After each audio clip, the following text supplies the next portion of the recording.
Hoy vamos a hacer un tema especial en el cual vamos a hacer un recorrido rápido y lo más sencillo posible de lo que son los 6.000 años, ¿no?, que tanto se ha predicado en la Iglesia Adventista antiguamente, y este ministerio pues también lo ha recuperado de forma especial y lo ha presentado al mundo, ¿no? Entonces, muchas veces, o alguna vez me ha pasado que algún hermano me ha preguntado, bueno, pero ¿cómo va esto de la cronología, ¿no? Y todavía parece que hay como dudas de cómo enlazarlo todo, ¿no? Entonces yo hoy os propongo pues hacer esto, ¿no? Un repaso que nos va a servir a todos para hacer ese repaso y quizá pues también descubramos algo nuevo y nos permita pues eso, estar mejor cimentados a la hora de también pues saber en qué creemos y el por qué, ¿no? Entonces vamos a empezar sin dilación a hacer este repaso. Procuraré ir lo más rápido posible, pero también pues que las cosas puedan quedar lo máximo de claras posible, porque sabemos que en este recorrido hay alguna trampa, ¿no?, en la cual siempre se agarra a algunas personas, y por tanto eso también hay que mostrarlo, ¿no? Vamos por tanto a empezar, ¿no? Y os propongo pues el inicio. Vamos a hacer este recorrido por 52 fechas, que son la clave, entiendo yo, y entendió también James Ussher, etcétera, personas que ya estudiaron todo esto. Pues estas 52 fechas que te dan pues este recorrido y te pueden ubicar en estos 6.000 años, de forma que no haya que dudar, ¿eh? Esto vamos a intentar demostrar que realmente esto es así. Es verdad que hay que conocer algo de Biblia, ¿no?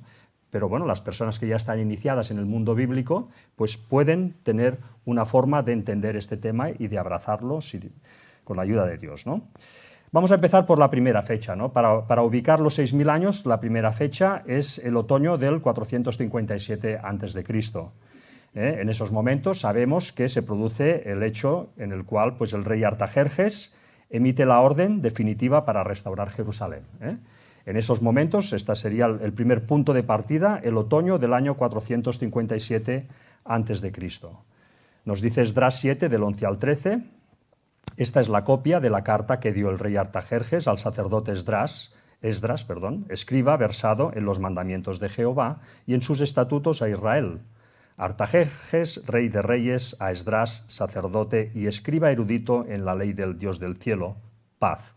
Por mí es dada orden que todo aquel en mi reino del pueblo de Israel y de sus sacerdotes y levitas que quiera ir contigo a Jerusalén, vaya. En ese momento se da la orden de Artajerjes para que el pueblo de Israel, que estaba exiliado en Babilonia, pueda volver a Israel y ahí restaurar la ciudad y el templo, ¿no? Esta es la tercera de dos órdenes anteriores. Esta sería la tercera, órdenes que salieron de los reyes persas pues para dar ese permiso, ¿no? Esto lo encontramos en Esdras 6:14, y los ancianos de los judíos edificaban y prosperaban conforme a la profecía del profeta Ageo y de Zacarías, hijo de Ido.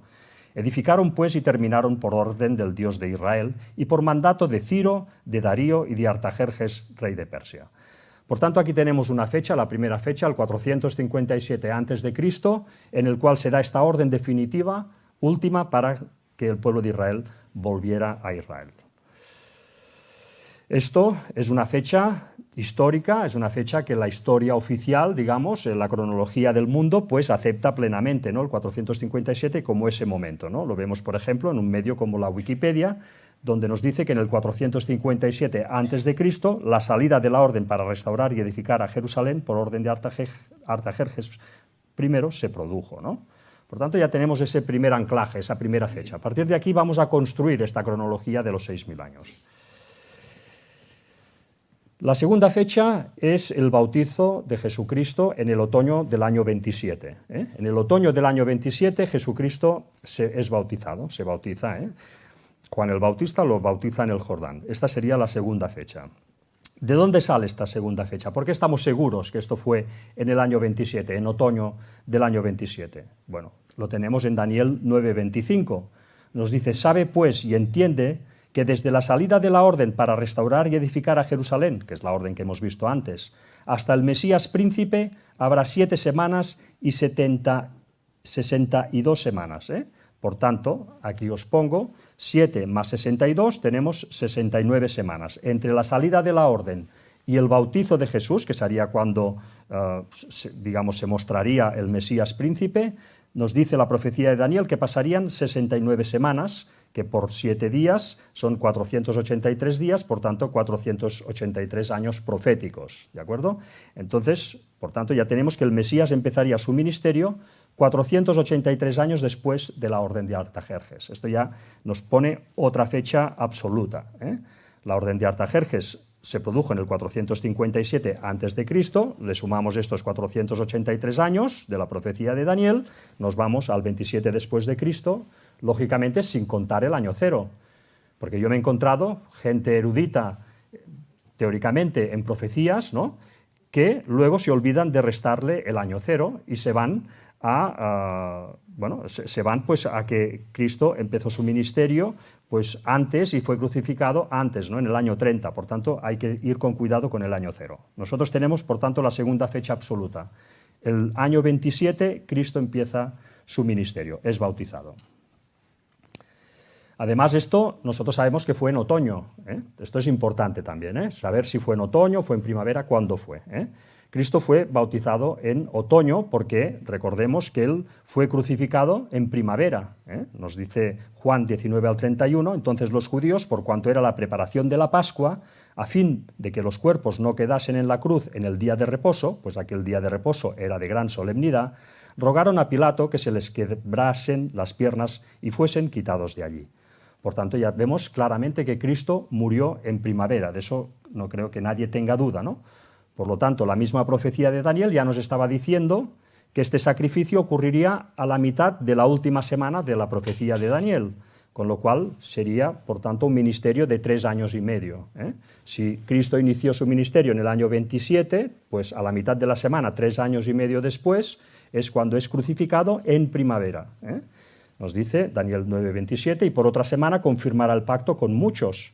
A la mitad de la semana hará cesar el sacrificio y la ofrenda, ¿eh? Sabemos que ese cesamiento ocurrió con el sacrificio de Cristo, por tanto, ahí digamos que fue a los 3 años y medio del inicio de la labor del Mesías, es cuando es crucificado, ¿no? Si nos vamos 3 años y medio antes, entonces nos vamos a otoño, ¿no? Si fue crucificado en primavera, 3 años y medio antes, vemos que su bautizo se produjo sí o sí en otoño. La tercera fecha de este recorrido que vamos a hacer hoy, de esas 52 fechas que demuestran los 6.000 años, pues la tenemos en el otoño del año 4 a.C., ¿eh? El Mesías nace en Belén, en el otoño del año 4 a.C., ni en el 5 ni en el 3, en el otoño del 4 a.C. ¿Por qué? Nosotros tenemos este texto en Lucas 3:23. Jesús mismo, al comenzar su ministerio, era como de 30 años, hijo, según se creía, de José, hijo de Elí, ¿eh? Por tanto, una vez más, si sabemos que su ministerio empezó el año 27 después de Cristo, y sabemos que tenía 30 años, restamos esos 30 años, nos da otoño del año 4 a.C. Ahí es cuando Jesús es bautizado. Fijémonos que estamos anclando fechas que son absolutas, ¿eh? Sí, nacido, efectivamente. La cuarta fecha, la tenemos en el otoño del año 4004 a.C. Dios crea la tierra y el primer año de la tierra irá del otoño del 4004 al verano del 4003 a.C. Esto era un año completo, desde la creación de la tierra, ese primer año recorrería ese camino, ¿no? Y decimos que es en otoño, ¿no? ¿Por qué decimos que la fecha número 4, la creación del mundo, fue en otoño del año 4004 a.C.? ¿De dónde lo sacamos, no? Bueno, para quien no lo sepa, esto lo sacamos de la profecía que hay incluida en Génesis 1, ¿no? En esa semana de la creación, además de explicarnos cómo fue ese proceso, también está una profecía que nos anunciaba la historia humana. Por tanto, esto se basa, en primer lugar, en 2 de Pedro 3, del 3 al 8, que nos dice lo siguiente, ¿no? Pedro, hablando de la segunda venida, del advenimiento, dice lo siguiente: sabiendo primero esto, que en los postreros días vendrán burladores, andando según sus propias concupiscencias, y diciendo, ¿dónde está la promesa de su advenimiento? Porque desde el día en que los padres durmieron, todas las cosas permanecen así como desde el principio de la creación. Ya vemos que Pedro nos está situando en el advenimiento. Entonces, ¿qué nos dice? Estos ignoran voluntariamente que en el tiempo antiguo fueron hechos por la palabra de Dios los cielos y también la tierra. ¿Esto cuándo sucedió? en la semana de la creación, ¿no? Por tanto, ya nos está situando en el fin de los tiempos y en la semana de la creación, que proviene del agua y por el agua subsiste, por lo cual el mundo que entonces pereció anegado en agua, pero los cielos y la tierra que existen ahora están reservados por la misma palabra, guardados para el fuego en el día del juicio y de la perdición de los hombres impíos. Y luego, una vez nos ha situado tanto en el día del advenimiento como en la semana de la creación, nos dice lo siguiente: mas, oh amados, no ignoréis esto, que para con el Señor un día es como 1000 años y 1000 años como un día. Por tanto, si uno quería saber cuándo volvería Cristo, tenía que situarse en la semana de la creación y recordar esta forma de computar los años proféticos, que un día literal puede en profecía significar 1000 años, ¿no? Por tanto, Pedro ya nos estaba situando en esta tesitura, ¿no? Y si nos vamos, por tanto, en la semana de la creación, veremos que ahí se da una profecía, efectivamente, y de la misma forma que el séptimo día era una profecía que nos indicaba que al final de los 6000 años vendría un séptimo milenio, un milenio sabático en el cual estaríamos con Dios en esa unidad y en ese momento pues, de juzgar a las naciones, etcétera, etcétera, pues si hay esa profecía del sábado milenial en esa semana, de la misma forma que hay esta profecía en el séptimo día, también hay una profecía en el cuarto día, como veremos ahora. Vamos a ver la del séptimo día. Dice en Génesis 2, del 2 al 3, y acabó Dios en el día séptimo la obra que hizo, y reposó el día séptimo de toda la obra que hizo. Y bendijo Dios al día séptimo y lo santificó, porque en él reposó de toda la obra que había hecho en la creación. Y luego en Apocalipsis 24 nos dice, y vi tronos y se sentaron sobre ellos los que recibieron facultad de juzgar, y vi las almas de los decapitados por causa del testimonio de Jesús y por la palabra de Dios, los que no habían adorado a la bestia ni su imagen, y que no recibieron la marca en sus frentes ni en sus manos, y vivieron y reinaron con Cristo 1000 años. Por tanto, el séptimo día de la semana nos indicaba una profecía que habrían 1000 años exactos en el séptimo milenio. Ya vemos que, por tanto, que Pedro estaba totalmente acertado al dar ese paralelismo, al relacionar las dos cosas, ¿no? La semana de la creación con los 7000 años. Pues de la misma forma que hay un sábado milenial, pues el cuarto día también nos da una profecía, ¿no? Vamos a leer qué nos dice el cuarto día. Dijo luego Dios, haya lumbreras en la extensión de los cielos para separar el día de la noche, y sirvan de señales para las estaciones, para días y años, y sean por lumbreras en la expansión de los cielos para alumbrar sobre la tierra, y fue así. E hizo Dios las dos grandes lumbreras, la lumbrera mayor para que señorease en el día, y la lumbrera menor para que señorease en la noche. Hizo también las estrellas. Y las puso Dios en la expansión de los cielos para alumbrar sobre la tierra, y para señorear en el día y en la noche, y para separar la luz de las tinieblas. Y vio Dios que era bueno, y fue la tarde y la mañana el día cuarto. Por tanto, aquí, ¿qué se nos estaba profetizando en el cuarto día? Bueno, se nos estaba profetizando que vendría un Mesías.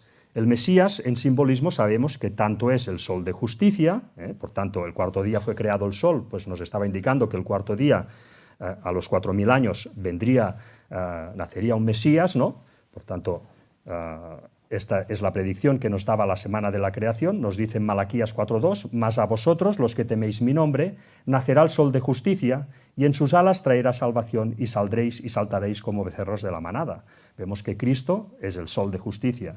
Vemos que Cristo también es la luna. En Apocalipsis 21:23 nos dice, la ciudad no tiene necesidad de sol ni de luna que brillen en ella, porque la gloria de Dios la ilumina, y el Cordero es su lumbrera, ¿no? Por tanto, Cristo también simboliza a la luna, y Cristo también simboliza a la estrella de la mañana.